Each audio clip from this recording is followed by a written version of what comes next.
Nag-flirt ang mister ko sa iba. Ngayon, ako pa ang lumalabas na mali. Food and beverage manager ako. Chef naman si Pablo. Sa barko kami nagkakilala. Sabay na bumaba at nagdesisyong sa Pilipinas na lang magtrabaho. 5 taon na kaming may relasyon. 3 taon doon kasal kami. Nagpaplano sana kaming magkaanak next year. Pero ngayon hindi ko na alam. Okay naman sana lahat hanggang sa dumating ang kasal ng brother niya. Sobrang close sila kaya nung mga huling linggo bago yung kasal, naging busy siya sa pagtulong. Siya ang kinuha para mag-cater. Yun ang pinakaregalo niya. Yung siya at ang team niya ang bahala sa reception. Wala namang problema sa akin yon. Nag-leave siya ng 1 week, Sabado kasi ang kasal. Tutulong siya at bonding na rin daw. Magstay siya sa bahay ng pamilya nila.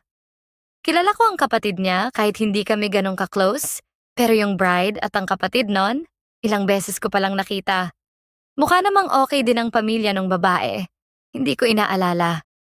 Nung dumating ako ng Sabado ng umaga, ilang oras bago ang kasal, umasa akong makita ko si Pablo.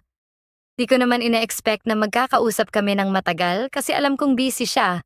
Pero yung hindi man lang ako hinarap pagdating ko, nainis ako. Anyway, nagpakita rin siya pero eto ang nakakagulat. Sinabihan niya ako na kailangan niya akong kausapin ng kami lang. Sabi niya, baka may marinig daw akong chismis tungkol sa kanila ng maid of honor. Nagulat ako. Sabi pa niya, nagkaroon lang daw ng konting tuksuhan. Nag-flirt daw sila 4 years ago pero wala daw akong dapat alalahanin. Flirting lang daw yon at walang nangyari sa kanila.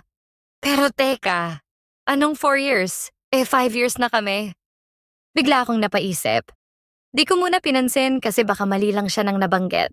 Pero habang iniisip ko, naalala ko yung times na naghinala ako sa kanya. Yung bigla na lang siyang unavailable. Yung mga weekends niya with his brother at yung girlfriend noon na asawa na nga ngayon. Malamang nakasama na rin since then yung sister-in-law ng brother niya. At doon nangyari ang sinasabi niyang flirting. Yun ang bigla akong naging suspetsa. Deep inside, galit na ako. Pero sinubukan kong itago ang nararamdaman ko kasi kasal ng kapatid niya. Ayokong gumawa ng eksena. Pero habang tumatagal, lalo lang akong nainis. Dumating pa sa point na nagsayaw sila ng maid of honor at parang wala lang sa kanya. Nag-speech pa sila, pero sa loob-loob ko, gustong-gusto ko na silang sigawan. Pagkatapos ng kasal, umalis kami at pagdating sa bahay, kinonfront ko siya. Tiningnan ko siya ng diretso sa mata at tinanong ko kung sigurado ba siya sa timeline. Sabi niya, sigurado siya.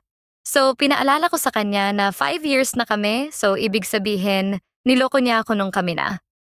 Parang nabigla siya pero bigla ring tumanggi. Nagkamali daw siya pero bigla niya akong sinisi, na ginagawa ko raw big deal. Grabe, hindi ako makapaniwala.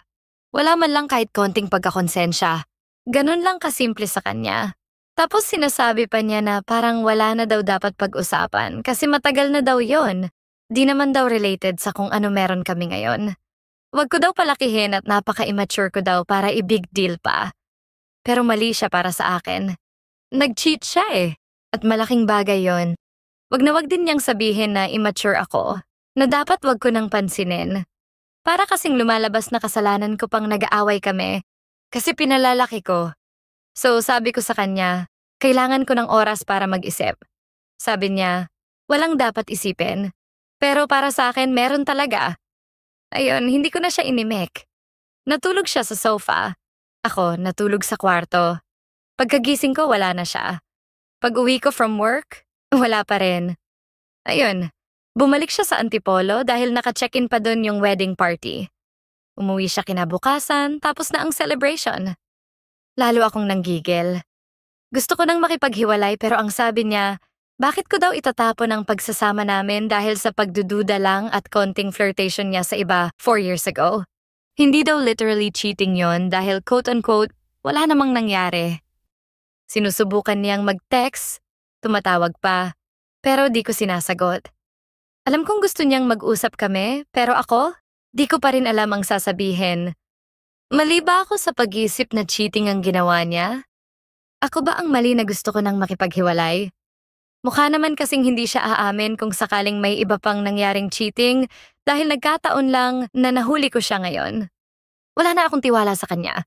Ayoko na siyang makasama. I feel so betrayed. Anong gagawin ko?